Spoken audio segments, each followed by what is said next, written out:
الحمد لله وكفى والصلاة والسلام على رسوله المصطفى. معززو د صلاة التسبیح متعلق ډیرې پوښتنې کیږي، نو مختصر د صلاة التسبیح فضیلت، اسانه طریقه او مسائل بیانو. هیله مو دا ده چې بیان تر اخره واورئ او تر نورو مسلمانانو یې ورسوئ. امام ترمذی رحمه الله حدیث نقل کړی چې ان رسول الله صلی الله علیه وسلم قال للعباس، نبی صلی الله علیه وسلم حضرت عباس رضی الله عنه توای یا عما، ای اکا، الا اعطیک، آیا تا ته یو څه در نکړم؟ الا امنحک، آیا تا ته یو شی ونه بخښم؟ آیا په تا یو داسې عمل ونه کم چې په هغه کې لس خصلتونه وي؟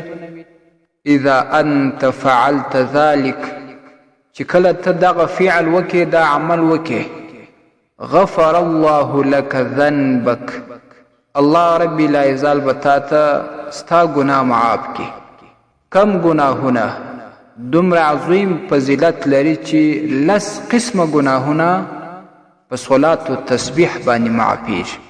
اوله و آخره، که اوله ګناهی که آخره ګناه وي، چې مخکې دې کړې وي او که وروسته ګناهی. قدیمه و حدیثه، ډیره پخوانی ګناه یا اوسنی ګناه.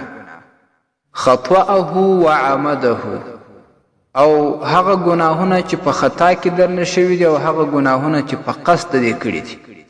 صغیره و کبیره، صغیره ګناهونه او کبیره ګناهونه په حقوق الله کې، یعنی داسې ګناهونه چې د بنده د حق سره تعلق نه لري.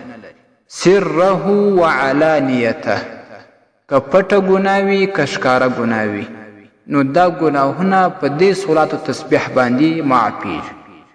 بیا نبی صلی الله علیه وسلم پر خپل اکا باندې څومره ټینګار کوي، ان استطعت ان تصلیها فی کل یوم مره ففعل. ای اکا، که د طاقت او وس وسو چې د لمونځ په هره ورځ کې کولی شو، نو په هره ورځ کې یو وار خامخا وکړه.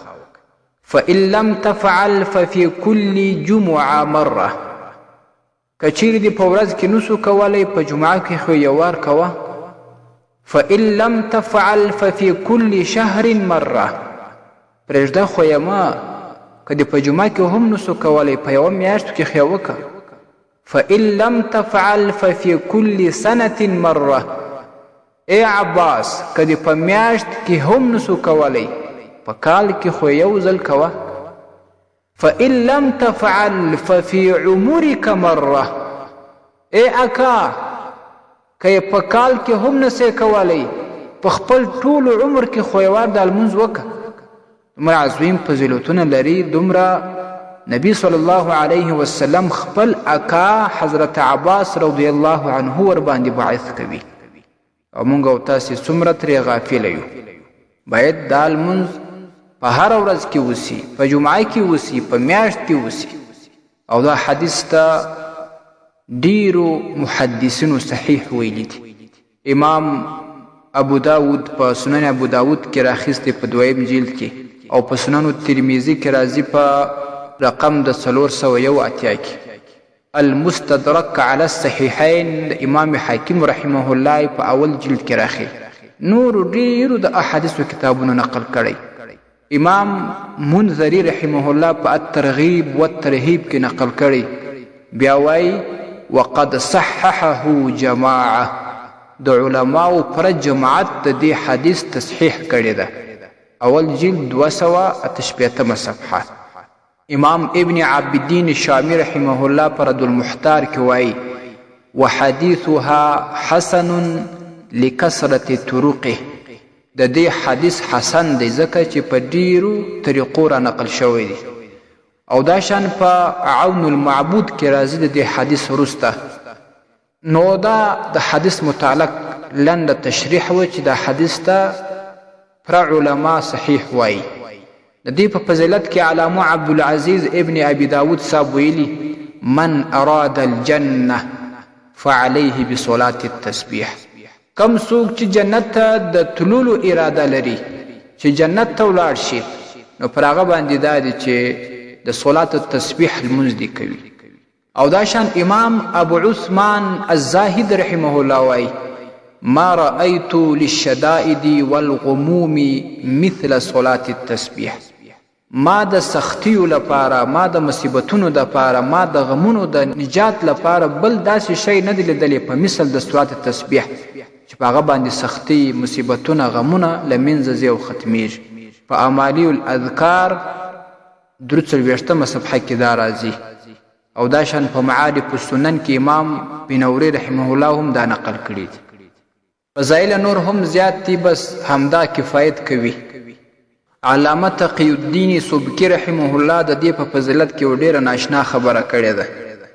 هغه وایي کوم شخص چې د دغه لمانځه په فضیلت باندې خبر سي او سره د دغه خبرتیا بیا هم غفلت اختیار کړي، یعنی بیا هم صلاة التسبیح لمونځ نه کوي، نو دغه شخص په دین کې سستی کوونکی دی. دا شخص د نیکانو صالحانو له کارونو څخه د هغې د لارې څخه بیا لیرې دی، نو هغه ته په دین کې سوچه سست ویل کیږي. نو دا د دې په فضیلت کې یو عظیمه خبره ده. دغه طریقه داسې ده چې کله د 4 رکعاتو نیت وکړي، نو چې نیت یې وکړي د صلاة التسبیح لمونځ، نور ټول دغسې نیت کیږي لکه د نور لمونځونو ده، صرف صلاة التسبیح ویل کیږي، حاضر وخت پکې ویل کیږي. نو د تکبیر تحریمه یعنی الله اکبر او د ثنا یعنی د سبحانک اللهم ویلو وروسته دي دغه کلمات یعنی دا دریمه کلمه 15 واره ووایي سبحان الله والحمد لله ولا اله الا الله والله اکبر. او بعضی احادیثو کې لا حول ولا قوة الا بالله دا هم ورسره زیات شوي دي. که وویل سي ثواب یې زیات دی. که یو څوک ونه وایي صرف سبحان الله والحمد لله ولا اله الا الله والله اکبر ووایي هم صحت لري. چې کله دا 15 واره تر ثنا ویلو وروسته پوره کړه بیا به نو اعوذ بالله، بسم الله، الحمد لله او یو سورت ووایي. د سورت د ویلو څخه وروسته به همداسې ولاړ وي، لاسونه به یې پر نامه تړلي وي، 10 واره به بیا دغه تسبیحات ووایي مخکې چې ما درته ذکر کړه. د دې نه بعد به بیا رکوع ته ولاړ شي. په رکوع کې چې کله د رکوع تسبیحات ووایي سبحان ربی العظیم، د هغې نه بعد به بیا 10 واره دغه دریمه کلمه ووایي.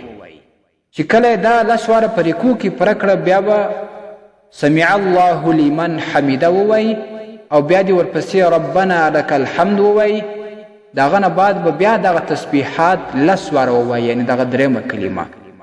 د علماو، د فقهاو، د صالحانو معمول دا دی دلته چې لاسونه به یې ځوړند وي، یعنې ایله به وي دغه 10 واره تسبیحاتو ویلو په وخت کې. د دې نه بعد به بیا سجدې ته ولاړ شي. په سجده کې چې کله سبحان ربی الاعلی ووایي د هغه نه وروسته به بیا دغه دریمه کلمه 10 واره ووایي سبحان الله والحمد لله ولا اله الا الله والله اکبر. بیا چې کله د سجدې څخه راپورته سي الله اکبر ووایي، په ناسته کې به بیا 10 واره دغه تسبیحات وایي. چې دا یې 10 واره وویل بیا به دویمه سجدې ته ولاړ شي. بیا به په دوهمه سجده کې دغه تسبیحات 10 واره ووایي. د هغه نه وروسته به بیا ولاړ شي دویم رکعت. نو په دویم رکعت کې به تر بسم الله الرحمن الرحیم ویلو مخته بیا 15 واره دغه تسبیح ووایي سبحان الله والحمد لله ولا اله الا الله والله اکبر. د دې نه وروسته به بیا بسم الله، الحمد لله او ورسره سورت بیا به 10 واره ووایي. په دغه اول رکعت کې چې کم ترتیب د تسبیحاتو د ویلو دی په نورو ټولو رکعتونو کې هم دغه ترتیب دی. او په دې کې ضروري خبره دا ده چې په هر رکعت کې 15 واره دغه تسبیحات ویل کیږي چې په دغه 4 رکعتونو کې 300 واره پوره کیږي. دغه طریقه سوه. د دې نه وروسته یو اهمه مسله بله تاسو ته وایم. دلته ډېر کسان سته لا مذهبه خلک هغه صلاة التسبیح لمونځ ته بدعت وایي. نو ګورئ ما مخکې حدیث درته ووایي او د حدیث صحت او حسنوالی مې هم درته ثابت کړي. امام ابن الصلاح رحمه الله په فتاوی ابن الصلاح کې ویلي دي چې دا په 643 سنه کې وفات شوی عالم دی.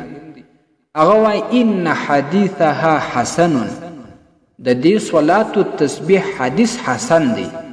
وان المنکر لها غیر مصیب، او کم څوک چې د دې صلات تسبیح نه انکار کوي هغه حق ته نه دی رسېدلی، هغه د حق نه چپ دی، حق ته هغه په دې کې نه دی رسېدلی. او دغه حدیث چې په المستدرک علی صحیحین کې امام حاکم رحمه الله نقل کړی دی، بیا وروسته ورسره وایي هذا اسناد صحیح لا غبار علیه. دغه اسناد چې کوم د صلات تسبیح ته وایي ما نقل کړی دلته، دا اسناد صحیح دی، پر دې باندې هیڅ ګرز او غبار نشته. او امام ابن حجر عسقلانی رحمه الله ویلی دی چې امام دیلمی رحمه الله په مسند الفردوس کې ویلی صلات التسبیح اشهر الصلوات واصحها اسنادا. د صلات تسبیح المنز مشهور دی او په اسناد کې هم اصح دی.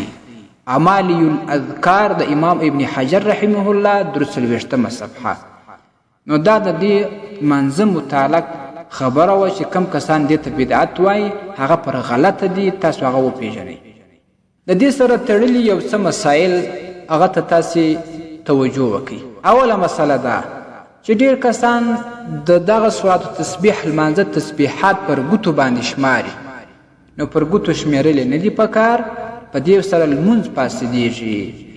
البته که یې په زړه کې وشمېري پروا نه لري، او یا دا چې دا لاس پر کوم ځای نیولی وي هلته لږ لږ خپله ګوته صرف کښېکاږي، په دغه طریقه یې حسابوي. دا په هغه صورت کې چې کله غلطیږي، که نه غلطېدی دغه هم ضرورت نسته. الدر المختار مع الرد المحتار 2 جلد. دویمه مسله دا ده چې دغه لمونځ ته بعضې کسان واجب وایي یا سنت ورته وایي. نو دغه لمونځ نه واجب دی نه سنت دی، بلکې مستحب دی. پر کولو یې دغه ثوابونه انسان ته ورکول کیږي، پر نه کولو یې ګناه نسته. درېیمه مسله ده چې کله تسبیح یا کمی او یا زیاتې شي، نو د هغې طریقه دا ده هغه کمی دې په بل ځای کې پوره کړي. مثلا په ولاړې کې تسبیح ځینې کمې سولې، هغه تسبیحات دې بیا په رکوع کې ورپسې پوره کړي. که په رکوع کې کمې سي هغه دې بیا په سجده کې راوګرځي، په سجده کې دې پوره کړي. او که په اوله سجده کې دغه تسبیح کمې سي بیا دې په دویمه سجده کې پوره کړي. او که د چا څخه په دغه تسبیحاتو کې زیاتي وسي په سهو باندې یا خطا باندې، نو بیا هم لمونځ ته کم تاوان نه رسوي، سجده سهو نه ور باندې لازمیږي، خو قصدا دې دا عمل نه کوي. څلورمه مسله ده چې په دې کې بهتره دا ده چې په اول رکعت کې سورة التکاثر الهاکم التکاثر وویل سي، او په دویم رکعت کې سورة العصر والعصر ان الانسان لفی خسر، او په دریم رکعت کې سورة الکافرون قل یا ایها الکافرون سورت وویل سي. په څلورم رکعت کې باید سورة الاخلاص قل هو الله احد وویل سي. خو لیکن هغه صورتونه که د چا نه وي یاد بل هر صورت وایي پروا نه لري، او که نور بیخي یاد نه وي په هر رکعت کې قل هو الله احد وایي هم څه مشکل نسته. رد المحتار اول جلد 508 صفحه. پنځمه مسله ده چې صلات التسبیح لمونځ په ورځ کې هر څو واره چې زړه وغواړي هغه واره یې کولی سي. که په شپه کې یو وار کوي که یې 2 واره کوي دا رقم، که په ورځ کې 2 واره کوي که یې 3 واره کوي څه ممانعت نسته. خیر الفتاوا 2 جلد 484 صفحه. شپږمه مسله دا ده چې د صلات تسبیح لمونځ په جماعت باندې کول، داسې جماعت چې خلک ورته را دعوت شي، خلک را وبلل شي چې راسئ د صلات تسبیح لمونځ په جماعت کوو، دا عمل مکروه تحریمي دی. چې مثلا 4 کسان یا تر 4 زیات کسان په جماعت وکړي. البته که د خود یو 2-3 ملګري سره ناست وي هغه په جماعت سره وکړي پروا نه لري. خو دغه 3 ملګري چې کوي په دې کې هم بعضې علماو دا خبره کړې چې مکروه عمل دی. که 2 نفر یې سره کوي په جماعت کراهت نشته. فتاوی دارالعلوم دیوبند 4 جلد 244 صفحه. مکتوبات امام ربانی اول جلد صفحه 144. او اومه مسله دا بعضې کسان وایي چې دغه لمونځ یو خاص وخت لري که نه، نو دا مقرر وخت نه لري. د اوقات مکروهه څخه بغیر په هر وخت کې تاسې کولی سئ ادا کولی سئ. نو د ورځې تر ماپښین مخکې دا لمونځ افضله دی او د شپې په حصه کې بیا د تهجد یا پیشلمي پر وخت باندې زیات فضیلت لري. عمدة الفقه دویم جلد 306 صفحه. اتمه مسله ده، مخکې مو هم دا مسله بیان کړه، دغه لمونځ کوونکی د رکوع څخه راپورته سي په دغه ولاړه کې چې کله تسبیحات وایي لاسونه به یې تړلي وي تر نامه لاندې او که به ایله وي. نو په دې کې د علماو او فقهاو معمول او طریقه داسې راغلې ده چې لاسونه به یې ایله وي، یعنې زوړند به وي. لکه په دا نور لمونځونو کې چې کله د رکوع څخه راپورته سي لاسونه ایله وي. حاشیة التحتاوي اول جلد 258 صفحه، درر الحکام اول جلد 18 صفحه، فتاوای حقانیه دویم جلد 515 صفحه. نهمه مسله ده چې بعضې کسان وایي آیا موږ کولی سو چې د صلات تسبیح لمونځ دوه رکاته وکړو؟ نو د دې جواب دا دی چې علماو ویلي دي چې تر ماپښین مخکې دغه 4 رکاته باید په یوه سلام وسي، او دا کم چې د منځ ناسته ده تر اتحیات وروسته دي درود شریف ووایي، او د شپې بیا بهتره دا ده چې په 2 سلامه باندې وسي. یعنی مطلب دا چې 2 رکاته په یوه سلام باندې وسي خو 4 رکاته پوره کړي. 10مه مسله ده چې ډیر خلک داسې دي چې هغه د روژې په آخري جمعه کې د صلات تسبیح لمونځ په جمع باندې کوي. وایي د دې دلیل دا ده چې ناپوه کسان د صلات تسبیح لمونځ نسي کولی، نه یې دي زده، نو په جماعت باندې ورکوي. دا غلطه ده، دا څه اصل په شریعت کې نه لري. فتاوای دارالعلوم دیوبند 4 جلد 201 صفحه، مجموعه فتاوای سعدیه 2 صفحه. نو دغه د صلات تسبیح سره تړلي 10 مسایل وه چې ټولې په غور زده کوي، او دغه مخکینۍ طریقه وه دا یې فضیلت و. باید دغه طریقه یې زده سي او څوک د دې څخه غافله نه سي او په ښه طریقه باندې دا لمونځ وکړي، او دغه د نوي خلکو په فتواو باندې دوی مشکوک او شکمن نه سي چې یا بعضې خلک ورته وایي صلات تسبیح لمونځ بدعت دی یا پلانه ده یا پلانه ده، داسې د ځانه جوړې شوي خبرې دي. والسلام علیکم ورحمة الله وبرکاته. ستاسې د اسلامي پوښتنو جوابونکی مفتی حکیم الله صابر الحنفي صاحب.